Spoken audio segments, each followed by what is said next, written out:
was tried to be executed, where the Prime Minister was supposed to speak in the House in reply to the President's address, the motion of thanks to the President's address. What we see in this latest video almost corroborates what we saw in the House, with Congress MPs deliberately trying to gerao the Prime Minister, rushing across the aisle, going to just where the Prime Minister sits. Also, there has been a separate development. Some folks in the BJP have been contemplating bringing some kind of a motion against Rahul Gandhi. Initially, there was talk of a privilege motion. Now, a BJP MP has filed a substantive motion. It is basically up to the House, the Speaker in the House, to decide what to do about it because of the comments that the Leader of the Opposition, Mr. Rahul Gandhi, made about Jeffrey Epstein, about Hardeep Puri, about some of these comments that came out after the Epstein emails, and more importantly, the allegation that he made that Mr. Modi and his government have sold India out and sold India's farmers and small businesses out because of Trump's chokehold. But first, I want to play out this video. This was released by Union Parliamentary Affairs Minister. He put out a video a couple of days ago, and now there's another video. In the first video that he put out, it was clear that there were Congress women MPs with a large banner right next to the Prime Minister's chair in the Lok Sabha, rushing across on the other side of the well towards the Treasury benches, where they were allegedly attempting to gerao the Prime Minister. The government claims that the MPs surrounded the Prime Minister's seat in a pre-planned ambush. The minister says the video exposes a coordinated attempt by the opposition to escalate the confrontation rather than pursue a debate in Parliament. Today, the second video that he put out was from the same day, the 4th of February, which shows about 20-odd Congress MPs entering the chamber of the Lok Sabha Speaker Om Birla. He claims the move violated parliamentary decorum and amounted to almost intimidation of the Speaker. Both happened on the same day. The video on the right was released today, the video on the left a couple of days ago. But the video on the right precedes, in terms of chronology, it precedes what happened inside the House. So it was in the Speaker's chamber first and then inside the House. Putting two and two together, the government's contention, the Parliamentary Affairs Minister's contention is that this is proof that the Congress MPs were deliberately trying to heckle and gerao and maybe even physically try to intimidate the Prime Minister. And that's why he was advised by the Speaker not to show up in the Lok Sabha to reply. What has always been a tradition in the Lok Sabha, where the Prime Minister replies to the motion of thanks on the President's address. Priyanka Gandhi और वेणुगोपाल भी वहां मौजूद थे, लेकिन उन्होंने तो नहीं कहा, प्रियंका गांधी और वेणुगोपाल ने नहीं कहा, वो जो गाली गलौज करने वाले दूसरे एमपी लोग थे। तो अब ज़्यादा बोलेंगे तो पूरा तस्वीर सामने में आएंगे, वीडियो आएंगे, तो वो क्या जवाब देंगे। इसलिए अपना गलती मान लेना चाहिए। स्पीकर से न्याय मिलता है, वो चेयर होते हैं, और स्पीकर को ही गाली देंगे तो न्याय कौन देंगे। अब्यूज नहीं किया। कुछ एक दो एमपी थे जिनको जो थोड़े ज़्यादा नाराज़ थे, तो उन्होंने वो एक्सप्रेस किया, अपनी नाराज़गी एक्सप्रेस की। और मैंने ये भी देखा है कि मैं पीछे से इनकरेज कर रही थी, बिल्कुल झूठे, मैं चुपचाप बैठी थी। और अंत में मैंने एक दो चीज़ें बोली शांति से स्पीकर साहब को। Now, in a separate development, BJP MP Nishikant Dubey has given a notice to the Lok Sabha, to the Speaker's office, for what he calls a substantive motion against Lok Sabha Leader of the Opposition, Rahul Gandhi, seeking an inquiry by a parliamentary panel into what he called continued misdeeds for destabilizing the country. Now, what is a substantive motion? A substantive motion is a self-contained independent proposal that's been submitted for the approval of the House, approval of the Speaker. It's drafted in such a manner as to be capable of expressing the decision of the House. If it is admitted, a substantive motion is then put to a vote so that they express the decision of the House, or the sense of the House, as it were. It is also laid down that the mover of this motion has a right to reply. Now, when questioned about this motion, the substantive motion that's been brought against him by a BJP MP, Rahul Gandhi ended up shooting the messenger, which is the media. He started losing his cool at the journalists who were asking him this question. Not totally employed by the BJP, at least try and do a little bit of objective stuff.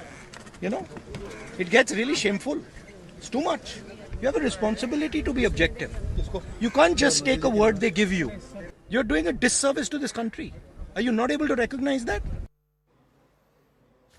That was when Mr. Gandhi was asked about this question about a substantive motion being brought against him for what the BJP says were blatantly false allegations that he levelled against the Prime Minister, against Hardeep Puri, against certain other individuals, basis the Epstein emails. I want to go across now for a full-fledged face-off on this. R.P. Singh, National Spokesperson of the BJP, J.B. Mathur, Rajya Sabha, a Member of Parliament of the Congress, Smita Prakash is editor of ANI.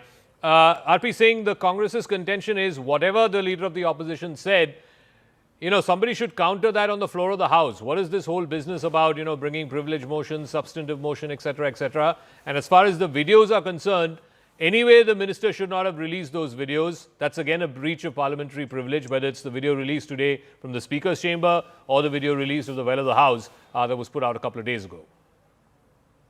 Well, firstly, the video has not been released by the minister. It was earlier in the social media. He just released it, and he said that it is not right to make videos of the chamber when you're talking to the speaker. But what is seen in the video, that's more important than the contention of the releasing of the video. Well, they are abusing, or they are being very rough with the speaker itself. Because I couldn't hear the complete video, but as Kiren Rijiju is saying that there is a lot more which is there with the parliamentary secretariat, where they are abusing the speaker. If this is the level of new level or the new law which they want to work in the parliament, that's a question. But coming to your core question of Mr. Rahul Gandhi, he comes up with a chapter in a book which has been so-called, he says book, then he says it's a magazine which has earlier been reprimanded by press council for saying that army is being rough with the Kashmiris, or they are trying to torture the Kashmiris. No, but now he's left book and magazine and all. Now he's on emails. He's on Epstein emails. That was the contention of the our friend who has moved the substantial motion against it. Yeah. That's the basic contention. That how can you reveal the secrets of the army because you want to score some brownie point, so you reveal the secrets of the army, and that's what the question is. And then how could he quote something which is not still being published, which is the publication? That is a previous matter. What about what he said yesterday? Epstein files, Hardeep Puri, Mr. Trump has some chokehold on the Prime Minister. Yeah. That's what he said. Yeah. It is actually the voters who have chokehold the Rahul Gandhi, and that's why he has lost 95 or 96 election after election, and that's why he does all this rhetoric in the Parliament, which is supposed to be a serious place of discussion, not rhetoric. He winks sometimes, he goes and hug the Prime Minister all the time. He forces himself on he forces himself on the Prime Minister all the time. But fact is that when he spoke about Epstein, did he? And although the fact is that the minister has categorically stated yesterday in a press conference where I was with him that yes, he has given the complete details to the leader of opposition, because sometime back he winked and said that you have been seen at a lot of places, and that's why the minister has given a date also where he has followed all the data of what his relationship was with the Epstein. But again, then trying to build up something. As if J.B. Mathur, I'll come to the Epstein stuff in a second. But these two videos, the government's contention is, first was the video in the Speaker's chamber where you can see Congress MPs on a dramatic fashion trying to get out the Speaker, shout back at him, argue with him, etc. And then a few moments later, there's the video from inside the House where the women MPs, some of your colleagues from the lower house, can be clearly seen crossing over the aisle, going to the Treasury benches, standing next to where the Prime Minister sits with his massive banner. What were they trying to do? They were not there to give him some sweets or chocolates. They were there to get out him. They were there to heckle him. Put two and two together, it shows it's a well-planned conspiracy.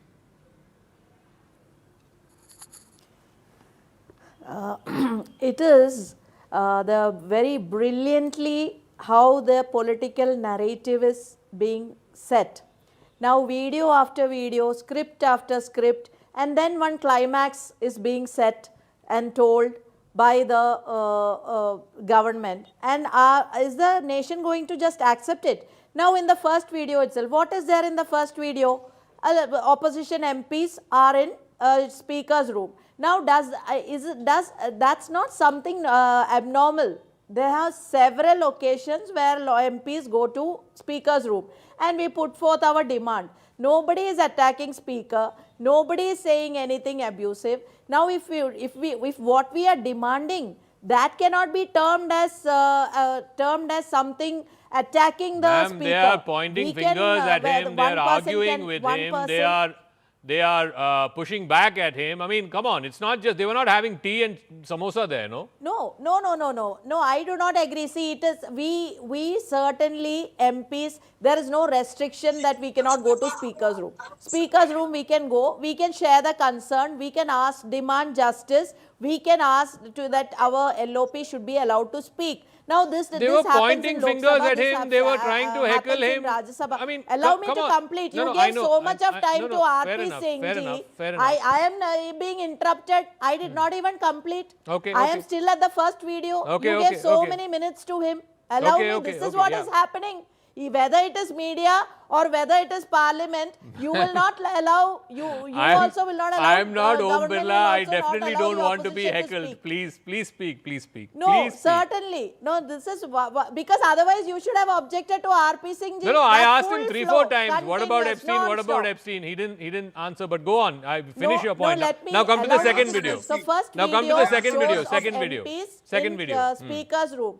Nobody is attacking. Nobody is, there is no form, any sort of attack. Now coming to the second video also, it is quite natural that the way of protest in Parliament, this is not the first time protest is happening. We have seen at the time of UPA government how the BJP MPs have garrowed the Prime Minister, then Prime Minister Manmohan Singh ji. And also, let me also go to the third narrative. After the script, first video, second video, then the narration is, oh, the Prime Minister would have been physically assaulted, attacked. Has it ever happened from any of the Congress MPs or opposition MPs that Prime Minister been attacked? So there's a narrative being set, and the government thinks. What were they doing? Crossing over the aisle, standing there with a banner. You can see Congress MP Jyotimani encouraging her women MPs, come to this side, come to this side. What were they doing? Were they standing there to give him a hug and give him a box of sweets? So come to that side. See, even Rajya Sabha, we have done that. It is nothing new. You search your files of your old videos of when UPA was in power. You will see when Prime Minister Manmohan Singh ji is speaking, there is everybody standing there and throwing papers at him, at ministers. Okay, Smita Prakash, this is democracy, loud, rough and tumble, humdrum, all of that. Nobody had any intention of attacking the Prime Minister. Nobody had any intention of any violence in the House. This is the contention of the Congress Party. No, question is, let Smita respond. Yeah, let Smita Prakash respond, yeah. Yeah, so seems like this is going to be a continuous process where it's happened before, so it's going to happen now. And the sad part is to say that this is a part and parcel of parliamentary protests. The sad part is that regarding the second video about who shot the video and people saying that it was on social media or it was not done, that this is not right, it shouldn't be done. The point is that it's 2026. I think the members of parliament as well as everybody else should take it for granted that there are cameras everywhere, and if they are not visible, then they are as drones, and you are on camera. Just take it for granted that you're on camera. So any kind of gestures that you're doing inside the house or in the presence of the parliament, it's going to find its way into social media. So take that for granted and conduct yourself with dignity. Otherwise, this is what is going to happen. If you are raising absurd slogans or making rude gestures, that's going to be played out on social media and you're going to become a meme, whether you like it or not. And if your electorate and people who voted for you like your behavior to be like that, then good luck to you when you go back to your electorate, if they are going to like the way you have been performing in parliament. And I don't mean that for the Congress MP or the BJP MP. I mean it for across the board. The second part that you're talking about as to whether there was any risk to the Prime Minister, one thing is for sure, that if the BJP felt even for 2 seconds when they felt that the women MPs of the Congress party had come and they were trying to gherav the position where the Prime Minister sits. Immediately, the marshals should have been told to take the women MPs back there. Pleading with folded hands is not the way out. I'm sorry, but I have a problem with that. If they felt that there was in any way, there should be standard operating procedure that if the Prime Minister's path is via a certain area and if that place is gheraved by any mortal, the Prime Minister's safety is utmost. We have lost one ex-Prime Minister and one Prime Minister to terrorism. We cannot afford to lose another one. I'm not saying at any point of time that the members of Parliament are terrorists, militants or threaten the Prime Minister. No, that's not what I'm saying. It is just that if at any point of time the path of the Prime Minister is not clear, then the SPG or the marshals or whoever is in charge of the Prime Minister within the presence of the Parliament, they should clear that path for the Prime Minister. And if the Speaker felt in his wisdom that his security was not something that the Speaker could guarantee, it is the wisdom of the Speaker that you have to take. Okay. It is not the intent of the parliamentarians that we have to go with. It is what the Speaker thought was right at that moment. And just one more point I want to make is that the public trust has been completely eroded on parliamentarians in this session of Parliament. It is a budget session. We needed a discussion on tax. We needed a discussion on government policies and programs. We needed scrutiny of our members of Parliament and the opposition. We did not need this tamasha, which has been evident in the past week. So, RP Singh, let me come to the second part. Now, one of your MPs has moved a substantive motion against the leader of the opposition. Now, he is making the same point. He's saying, I wanted to quote from a book. They didn't allow me to speak. I have now made some allegations against the Prime Minister, against the oil minister, or basis these Epstein files. Again, they want to expunge it. I mean, if people don't speak in Parliament and if privilege motion is going to be moved against the leader of the opposition for speaking in Parliament, then where will he speak? And two, I mean, please come to Parliament and clarify. Minister is giving a press conference, you said yesterday. He's giving interviews today. Why doesn't he come to the floor of the House and clarify so that the people of India know? Zaka, there is a procedure, there's a parliamentary procedure, and the member of parliament is sitting here. He would know better than me that there are norms of speaking in Parliament. You have to first submit what you want to say, and if you are going to put allegation on someone that you have to, then you have to put document and substantiate that beforehand so that the person should be ready for the answer also. It's not that I get up tomorrow morning and say, I see Rahul Gandhi doing something which is not as per the social norms. But this is how Rahul Gandhi is. That's what I said. He thinks he's still a dynast, and then he can do away with whatever he wants to, and then his style or the highway style. But again, I'll make a small point. As Smita was saying, I mean, blocking and unruly behavior are also not the parliamentary norms. The women member of parliament were blocking the path for the Prime Minister, and also there could have been unruly. There could have been their behavior could have been unruly because they were carrying those banners and all. But coming to this point of our motion, which was brought by our one of the member of parliament, that is that you speak about a former chief of the army without any evidence. I mean, just because something has been published in some magazine, you speak about that. Then, I mean, that's not the first time he is doing so. He has done it many a times earlier also, where he speaks without any substantiate evidence. And then when you are asked to do so, he said, I'm prepared to. Then there is a proper procedure. When before you put an allegation to anyone else, then you have to at least ensure that you put a document on record. Okay. You put everything on record so that person can, I mean, he accused the minister of something, Hardeep Puri ji.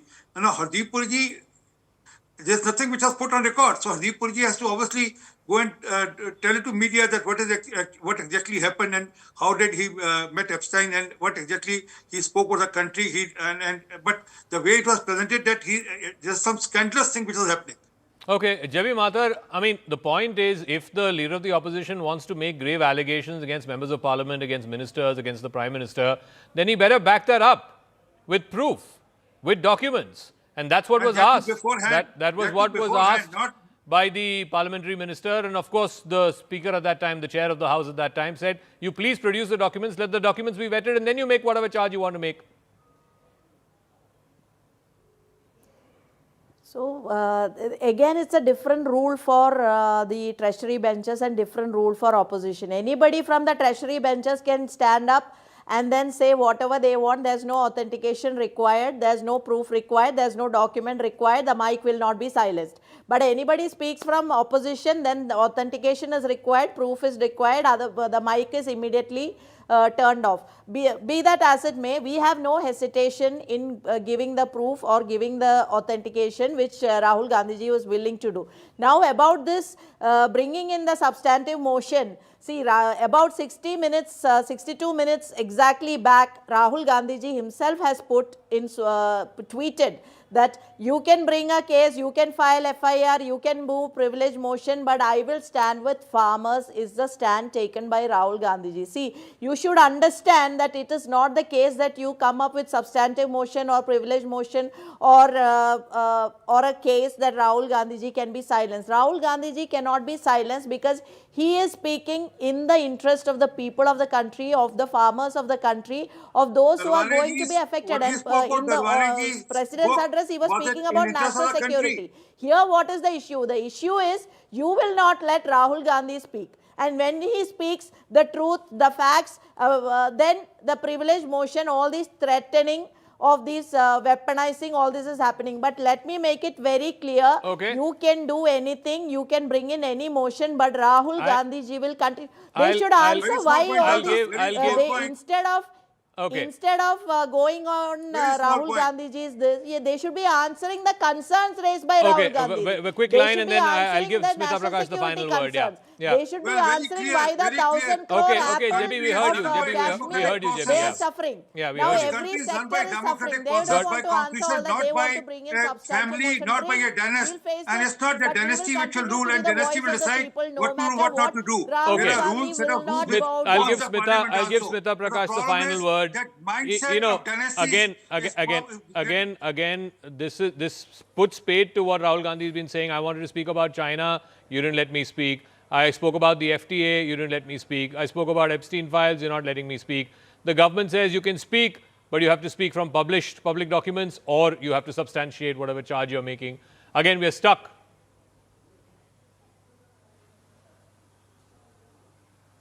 No, it's not substantiate, it is authenticate. So it is, as far as to substantiate, he's quoting the magazine. But for authentication, he needs to put the book. And the publisher has said that it's not a book. The book has not been published. So then what is it? It is just, if he has got that, it is a manuscript and it's a dummy copy. The book has not been published. So you cannot authenticate. So which means that it is not an authentic document.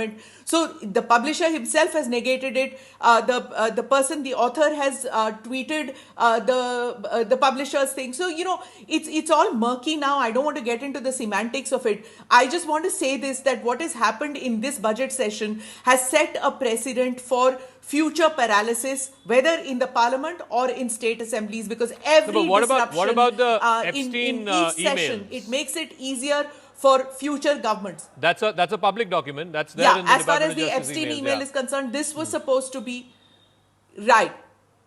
Correct. It was absolutely. The speaker's point was that you cannot quote that right now because the permission taken was to discuss the budget. The permission was not for talking about the Epstein files. And what they are saying is that the Epstein files had nothing to do with India right now. It had nothing. Actually, if you go to see, the hell I care what's in the Epstein files, you know, frankly. Has it affected in any manner the policies and programs of Government of India right now or in the past 10 years? It hasn't. None of the documents released. Some random person I'm just saying, giving my point of view, some random person was given, said, apply in this place for a visa. That's all that has happened. I've heard a couple of interviews of Mr. Hardeep Puri, whether he comes to parliament and says that or whether he has given it into television channels.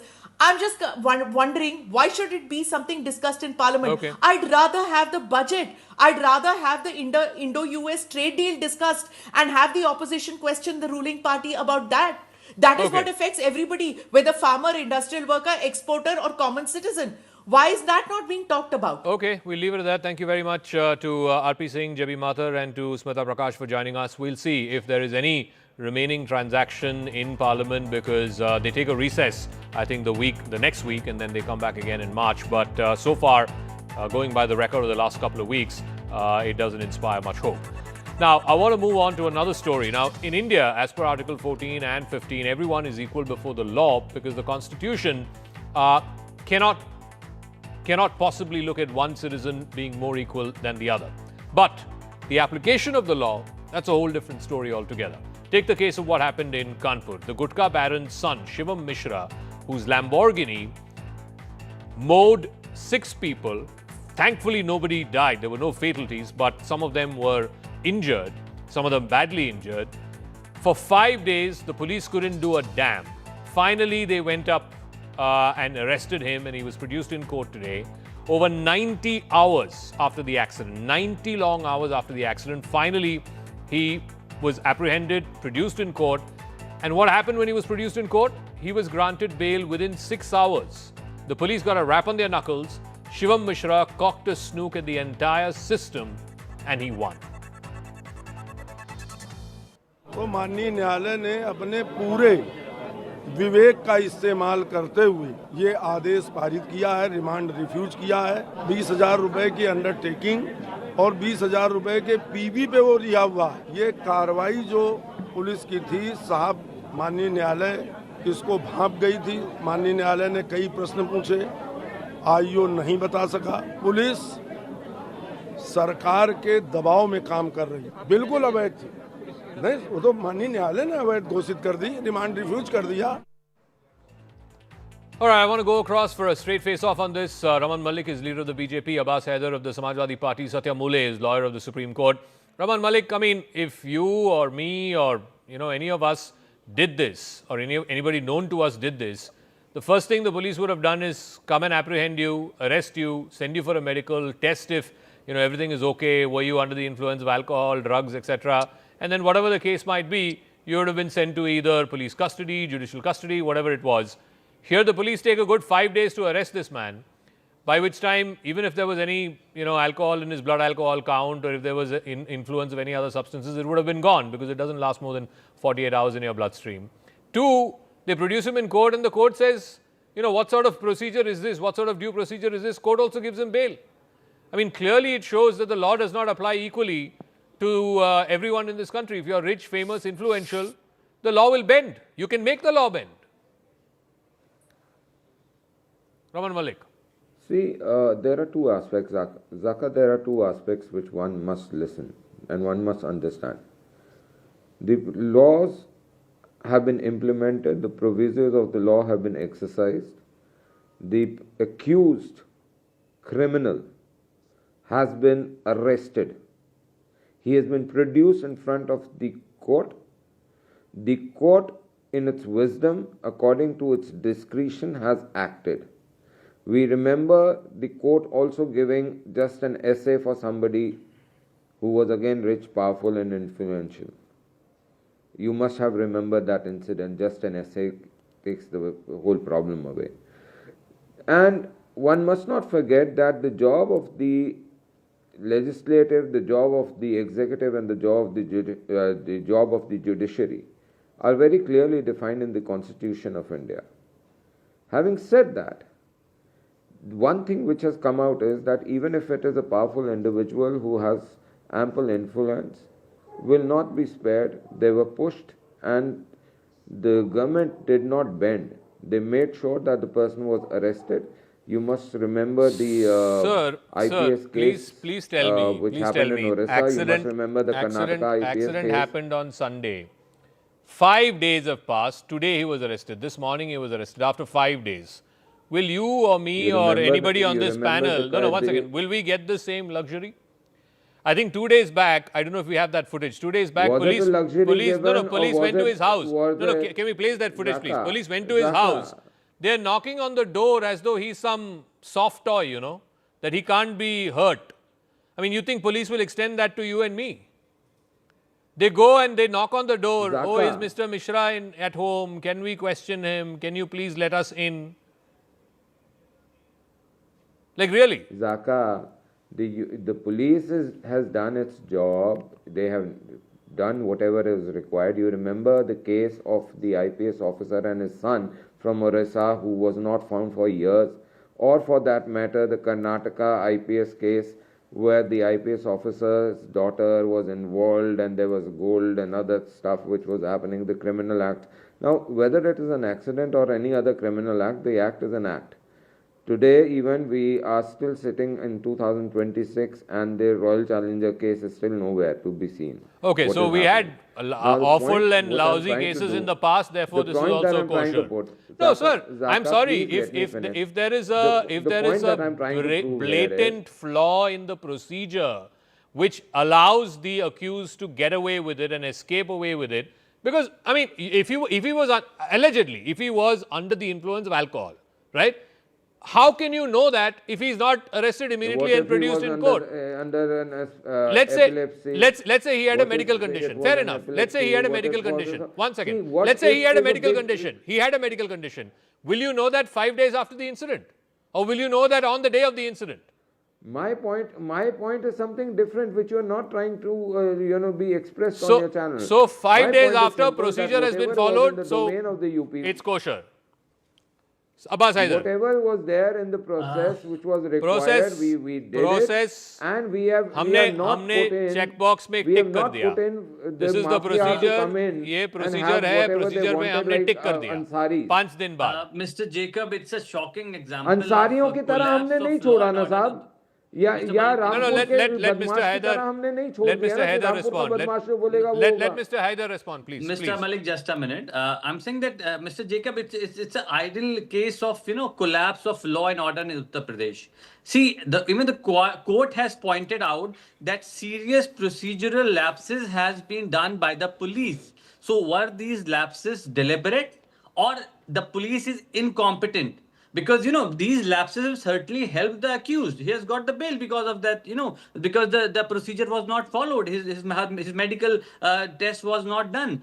Raman Malik is saying procedure was followed. It may have been a little delayed, but that's okay. Procedure was followed. That's what he says. That's not what I'm saying. That's not what the opposition is saying. The court which has granted bail to the accused, that court is saying this. And, we were discussing this topic, I guess, 2-3 days back. And we were talking about this when the blood sample was not taken. How is court going to defy that, this person was under the influence of alcohol or not? And so many other things. The law says that he should have been arrested immediately and been, he should be, taken to the court next day, and, court may have decided, but none of the procedure was followed. And Mr. Whosoever is from the Bharatiya Janata Party, Mr. Malik, he was talking about the power distribution, division between the executive, judiciary and the legislature. But certainly we have been talking about the executive overreach in Uttar Pradesh. We have been talking about the bulldozer model. That is the executive overreach. That is where the, judicial power are being snatched from the judiciary. Malik Saab, no bulldozer at Mr. Mishra's house. No. Look, I'm very, very clear about this. This nonsense, this concept called bulldozer justice, it's not part of law. It should not be part of law books anywhere in the world. And, there's a lawyer on this panel, I'll ask him also. But, even if we were to apply the same standard, Mr. Malik, no bulldozer at Mr. Mishra's house? No bulldozer there? Do you think that the government was lenient towards him? No, the government wasn't lenient towards him. We were finding out where he was. The police did its job. See, our job is to create the laws and the message that nobody should be above the law, which we have passed down. The executive, that is the police and the other officials on various arms of the government, have to act accordingly. And they have been told very specifically that please do not compare anybody when it comes to adherence of the law or compliance with the law. Okay. Please do what Satya is there Mole, please explain to our viewers why a flaw in procedure is also a flaw in justice. Because at the end of the day, if you can rig the procedure, you can rig justice. Case in point is, we don't know whether this gentleman had a epilepsy fit, whether he was under the influence of any substance or alcohol or whatever it was. I mean, this would have been known had he been arrested from the accident site and taken to the hospital for medical. We would have known what exactly happened to him. 5 days later, you're not going to know that. No doubt about it. Procedure is equally important as compared to the law. What happens is, if an accident of this magnitude has happened, which has shaken the national news headlines, of course, this kind of a driver or occupants of the car, they cannot remain absconding for 5 days. This is completely unjustifiable. This definitely creates doubts in the minds of people that a lot of things have been managed during this 5 period. In not just that alcohol samples or so on and so forth, even the witnesses may have been manipulated, the victims may have been manipulated, a lot of things may have been manipulated. Apart from this, there has been an attempt to make a surrender look like an actual accused being surrendering in front of the court, which the court rejected. A person named Mohan Lal tried to surrender in place of Shivam Mishra. This is a blatant, act in the eyes of law. Later on, when his surrender was rejected, Shivam Mishra then was served a notice on 12th, that is today, and on the same day he was arrested. He was arrested when police clearly knew that, as per the guidelines of Arnesh Kumar case law laid down by Supreme Court, if you are serving a notice and if the accused is cooperating, then you cannot arrest him at the same moment. But the police went ahead to serve the notice and arrest him at the same time, so that there will be a clear breach of Arnesh Kumar justice-related guidelines, arrest-related guidelines. This particular breach of arrest and serving of notice appears to be definitely purposefully made by the police, so that once he is produced in front of the court will point out on this particular guidelines laid down in Arnesh Kumar, which state that if an accused is served a notice and if he is cooperating, then there is no need to arrest. Okay. Now, this breach of conditions was pointed out by the court and very immediately was laid down that the procedure has not been followed, therefore the release. Okay. Procedure was not followed when the accident happened. He was not arrested at the site. He was led away from the site of the accident. There was no medical test that was conducted. 5 days later, he's picked up, and now the lawyers also pointed out, in clear violation of what has been laid down in previous Supreme Court judgments, that at the time that you serve notice, you cannot arrest someone. Maybe it was deliberate, maybe it was not, but that was grounds to grant bail to Shivam Mishra, who's now, after 4 days, he's back at his house. He's got bail. Thank you very much to all our guests for joining us. We'll see how this story plays out. I want to move on to the neighborhood. In Bangladesh has voted in one of the most crucial and consequential elections in its 5-decade history today. As we await the verdict, what grabbed the headlines was violence, chaos, there was arson and intimidation, there were fears of rigging that surfaced in multiple locations. Reports have also reinforced concerns about whether voters, particularly minority community voters, Hindu voters, were able to exercise their franchise freely. Former Bangladesh Prime Minister Sheikh Hasina, who's in exile in India, has hit out at the elections. She says, and I quote, "Today's so-called election was essentially a carefully planned farce. A deceptive election was arranged without the Awami League and without voters. This farce began through the capture of polling centers, gunfire, the widespread use of money to buy voters, stamping ballot papers and taking agent signatures on result sheets." In many ways, it's been a landmark election. It's an election which for the first time saw the absence of the Awami League and the missing Begums. Begum Sheikh Hasina, of course, in India, her party has been banned and was not a stakeholder at all. Begum Khalida Zia, of course, is not alive, but her son, Tariq Anwar Zia, as he is called, is going to carry on the legacy. For him, it's a question of his political coronation. He's tried to establish the fact that he's someone who should appeal to the Gen Z. This is also being called the Gen Z election. Someone who would be able to bring about a moderate, reform-oriented, progressive Bangladesh. Bangladesh at this point of time requires foreign investment. It also needs a certain amount of reinstatement as far as its global imaging is concerned. With reports of lawlessness, political instability, attack on the minorities coming out, there has been dwindling foreign investment in the country. That's exactly what the Gen Z is holding its netas to ransom on. But on the other hand is what is perceived to be a more radical political party, the Jamaat. The Jamaat has tried to tone down this radicalism by talking about being inclusive. But the scar on the Bangladesh's recent past has been on the many incidents of attack on minorities, which has also led to a souring of relationship with India. This, apart from the fact that Sheikh Hasina continues to remain. One of the biggest challenges would be a resumption or warming up of the good ties between India and Bangladesh. And will it bring about political stability? Will it bring about economic development and that change and that growth which the Gen Z is looking for after a student uprising of last year? Do you think that after these elections the new government will come in and it will be democracy will be back in your country?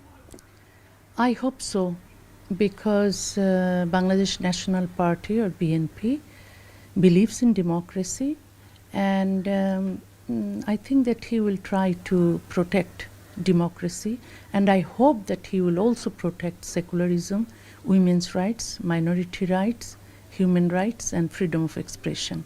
Do you think the rise of Jamaat is a matter of concern in Bangladesh? Of course, because Jamaat-e-Islami or Islamic Fundamentalist Party was the collaborator of Pakistani army in 1971 during our liberation war, and they helped Pakistani army to kill 3 million Bengali people and to rape 200,000 Bengali women. So when Bangladesh was born, really born, in 1971, at that time, our constitution, we created the constitution, which was a secular constitution. So we want to restore that constitution. If there is any democracy, whoever forms the government believes in democracy, then Awami League will be allowed to come to, the members who are forced to leave the country will be allowed to be back. There was a lot of chaos, a lot of violence on the streets of Dhaka as well as in other hinterland parts of Bangladesh. In these visuals, you can see the Jamaat workers attempting to capture a booth. There's big concern, not just in Bangladesh, here in India as well, about what role the Jamaat will play, whether they will have votes enough to try and influence the results of the election, or whether they will play any kind of kingmaker role in a post-election scenario. But clearly you can see the Jamaat workers indulging in violence. This is an attempt to try and capture a booth that happened in Dhaka. Then there are visuals that we've got from Chattogram, which is again a big city in the south of Bangladesh. Here again, the BNP candidate's office has been set ablaze. The allegation that's been made again is against the Jamaat-e-Islami workers there in that area. So this election has primarily, politically speaking, is a fight between the BNP on the one side and the Jamaat on the other. There is also the newly formed NCP party of the students. I want to go across to Mr. Sajib Wazid. He's the son of the former Prime Minister Sheikh Hasina. Mr. Wazid, thank you very much for joining us. I'll come to the, the authenticity, the veracity, the neutrality of this election in 1 second. But I want your word first on, people are saying that, look, it's the BNP's election to win. And given what has happened in the last few months and weeks, the return of Tariq Rahman, the passing away of Khalida Zia, it seems like it's his election to win. And the Jamaat may or may not play the role of a kingmaker. What is your view on that? No, of course, that is the truth. When you have the two largest parties, if one of them is barred from the elections, then of course it's an open field, it's an empty goal for the BNP. In any country, you end up having two major political parties. You have the Labour Party and the Tories in the UK. You have the Republicans and the Democrats in the US. In Bangladesh, you have the BNP and the Awami League. Between the two of us, we have 80% of the vote, and the Awami League is barred from elections. So naturally, it's most likely that the BNP would win because there is no real opposition. There are concerns around the Jamaat, that their views, their role in what happened in the liberation of Bangladesh, the fact that they were banned when your mother was the Prime Minister. How concerned should India, should people in Bangladesh itself be about the rise of the Jamaat? Even if they don't win, they could principally become the major opposition party in your country. That is absolutely correct. You see, Jamaat has very little popular support in Bangladesh. Because of their role in our war of independence, they formed militias, which killed approximately 3 million of our people. So Jamaat has always been regarded as the Nazi party of Bangladesh.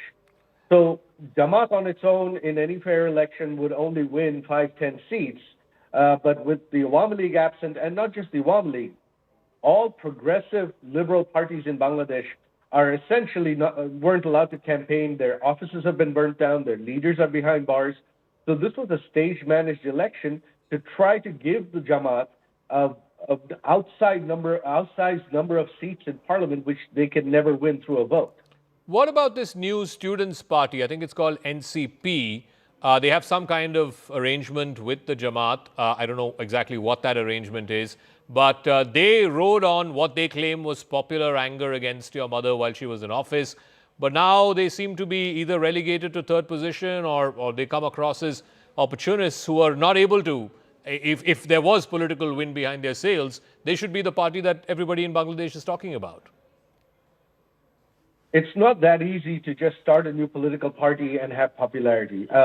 You have each party, each of us has been there for decades, Awami League since before independence. The student party, they were polling at 2%, and you're exactly right. They have absolutely no popular support. They became a mob. Last 1.5 years, you've had mob violence perpetrated by them. Their representatives who took part in this government became thoroughly corrupt, and they got discredited very quickly. So, yeah, they have no popularity. That's why they jumped onto Jamaat's coattails. They're essentially Islamists as well. What happens to the Awami League, the future of the Awami League? Your leader, the former Prime Minister, is in exile here in India. Your workers have been hounded out. Their homes have been burned. Basically, your workers have been threatened and intimidated. What happens? I mean, does the Awami League now sort of cease to exist as a political party, as a political movement in your country? Not at all. Not at all. What people forget is that the 16 years of the Awami League government, we had the best economic development and infrastructure development in the history of Bangladesh. We had the best security, a safe country. We had complete stop to terrorism. And it's going to be very soon that the people of Bangladesh start to miss that, because no other government in the history of Bangladesh was able to provide that. And Awami League, again, there is a love for the Awami League that has lasted. You have 120 million voters. Awami League has historically received 40% of the vote, which is 50, 60 million voters. They're not going anywhere. You don't change the minds of 50 million people overnight. And they have an affection for the Awami League because we led the independence movement. And if you look at the coup of 1975, it was a much worse situation. All our senior leaders were killed, and the party had sort of dissipated, but the party never went anywhere. Awami League is still in Bangladesh.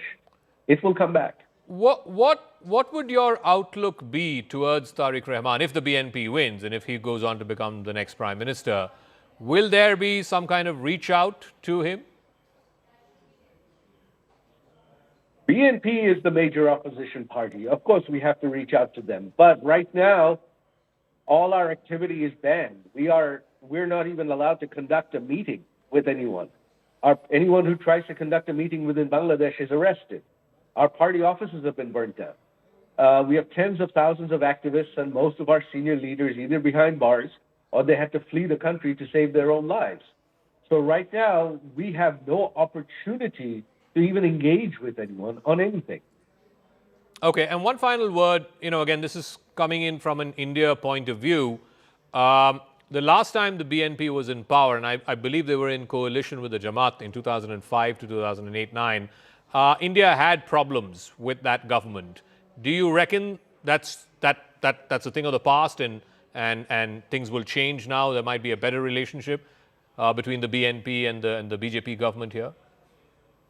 Well, that remains to be seen, but the main reason the relationship deteriorated is BNP has always been more allied towards Pakistan, and more importantly, Jamaat has always let the terrorists have a free rein.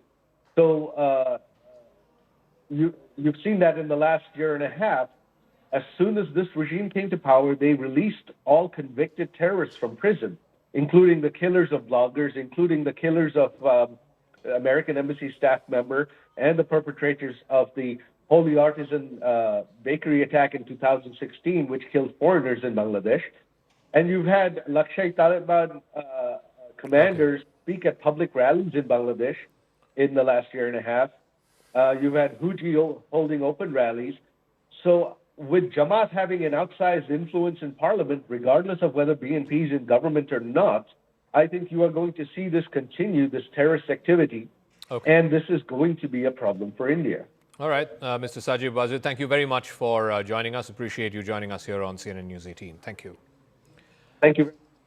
I want to finally round off with what's happening with the Jeffrey Epstein saga in the United States is continuing to boil over. U.S. Attorney General Pam Bondi defended the Justice Department's handling of the files of the late sex offender Jeffrey Epstein, and she faced a barrage of angry questions on these issues in what was a fiery congressional hearing. She clashed with Democratic lawmakers. The confrontation even escalated with accusations of anti-Semitism and personal remarks. Here's the latest.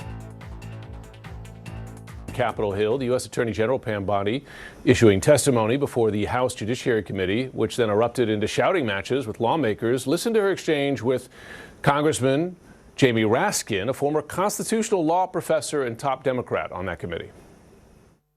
You can let her filibuster all day long, but not on our watch. Not on our time. No way. And I told you about that, Attorney General, before you started. You don't tell me. Yeah, I did tell you because we saw what you did in the Senate. You're a lawyer, not even a lawyer. There were worse ones than that. Lawmakers focused heavily on the Justice Department's handling of the Epstein files. From, we should note, Democrats and Republicans, the Attorney General said this to the Epstein survivors. I am deeply sorry for what any victim has been through, especially as a result of that monster. Paula Reed has the details of that contentious hearing.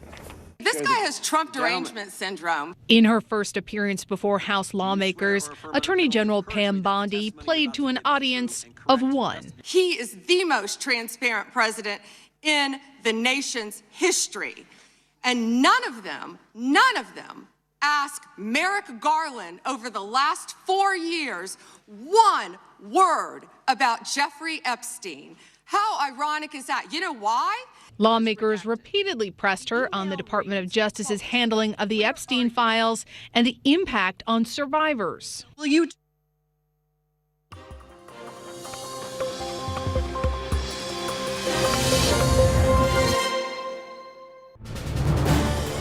This is News 18 Network.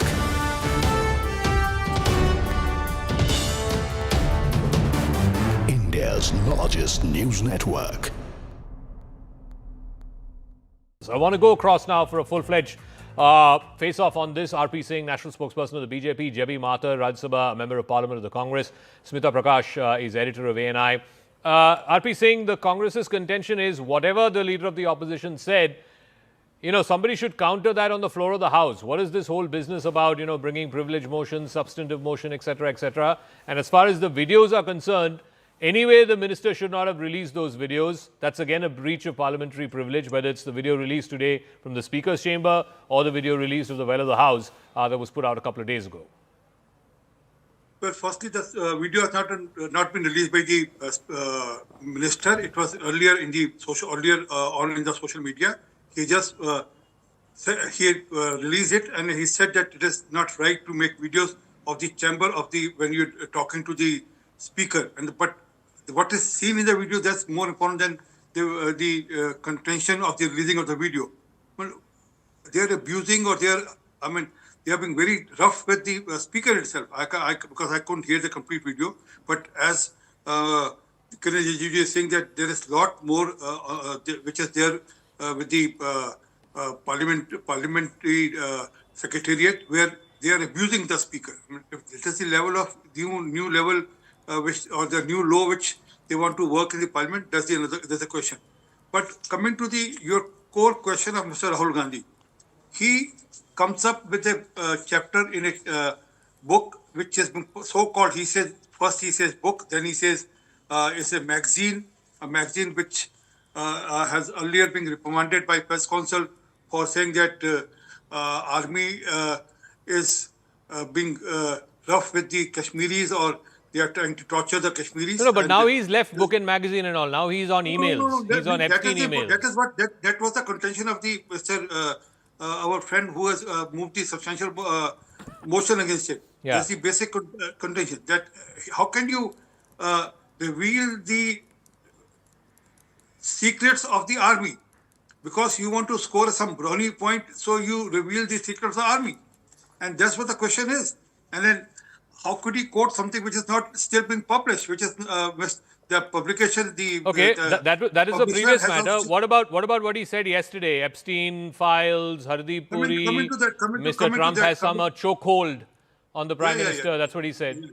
Yeah. It is actually the voters who have chokehold the Rahul Gandhi, and that's why he has lost 95 or 96 elections, election after election, and that's why he does all this rhetoric in the Parliament, which is supposed to be a serious place of discussion, not rhetoric. I mean, he winks sometimes. He goes and hug the Prime Minister all the time. I mean, he forces himself on he forces himself on the Prime Minister all the time. But fact is that when he spoke about Epstein, did he? And although the fact is that the minister has categorically stated yesterday in a press conference where I was with him that yes, he has given the complete details to the leader of opposition, because sometime back he winked and said that you have been seen at a lot of places, and that's why the minister has given a date also where he has followed all the data of what his relationship is with the Epstein. But again, then trying to build up something. As if.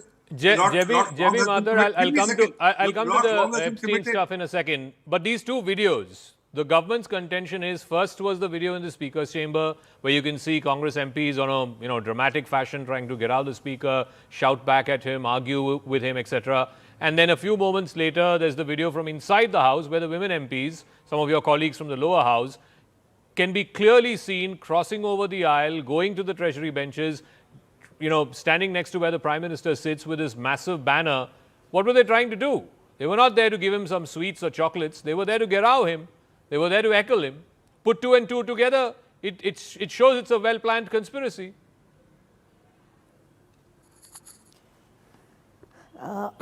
It is the very brilliantly how the political narrative is being set. Now video after video, script after script, and then one climax is being set and told by the government. And is the nation going to just accept it? Now in the first video itself, what is there in the first video? Opposition MPs are in Speaker's room. Now that's not something abnormal. There are several occasions where MPs go to Speaker's room and we put forth our demand. Nobody is attacking Speaker. Nobody is saying anything abusive. Now, if what we are demanding, that cannot be termed as something attacking the Speaker. They are pointing fingers at him. They are arguing with him. They are pushing back at him. I mean, come on. It's not just, they were not having tea and samosa there, no? No, I do not agree. See, it is, we certainly MPs, there is no restriction.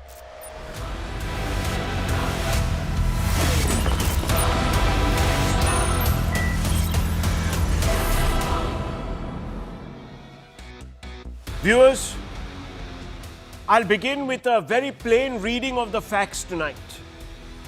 No editorializing. The BJP MP Nishikant Dubey has initiated a formal process seeking to disqualify Congress MP Rahul Gandhi from the Lok Sabha. Nishikant Dubey's move came amid acrimonious exchanges between Rahul Gandhi and the BJP MPs over several controversial issues, including the alleged circulation of former Army Chief General Narvane's unpublished book. Yesterday, the Congress MP, who is also the leader of the opposition in the Lok Sabha, took aim directly at Union Minister Hardeep Singh Puri as he made allegations against the former diplomat over the Epstein files disclosures. This has irked the BJP no end and has led Congress MP Nishikant Dubey to allege that Rahul Gandhi seems to be connected to foreign powers. Foreign powers, viewers. In other words, Rahul Gandhi is indulging in sedition. This is what Nishikant Dubey has said. Let me quote him. The genesis of such recalcitrant attitude of Shri Rahul Gandhi is his being an active conduit of the Soros Foundation, which is notorious worldwide in destabilizing various countries for the benefit of their client states. Shri Rahul Gandhi, in his speech on 11th February 2026, has referred to various Indian corporates and painted a distorted picture with an attempt to depict that our banking system has collapsed due to their connivance with big business houses. All these attempts of Rahul Gandhi are nothing else but an attempt to destabilize our country from within by way of masquerading in the coveted position of leader of opposition, unquote. Now, to buttress the point that the Congress is working at Rahul's behest to undermine democracy from within, the NDA has also released two videos, and you can see them on your screens.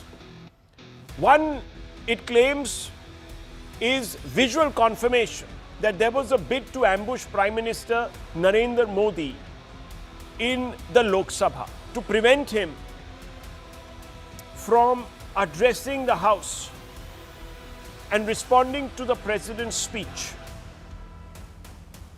And viewers, in the second video that has been released is from the Speaker's chamber, the Lok Sabha Speaker's chamber, where, viewers, you can see that Priyanka Gandhi, Venugopal, who is a very important figure, are also present. And this video, viewers, the BJP says, proves that the opposition wanted to ambush the Speaker, browbeat him, intimidate him, all at the behest of Rahul Gandhi. The two sides are now at each other's throats. Listen in. Priyanka Gandhi और वेणुगोपाल भी वहां मौजूद थे, लेकिन उन्होंने तो नहीं कहा, प्रियंका गांधी और वेणुगोपाल ने नहीं कहा, वो जो गाली गलौज करने वाले दूसरे एमपी लोग थे। तो अब ज़्यादा बोलेंगे तो पूरा तस्वीर सामने में आएंगे, वीडियो आएंगे।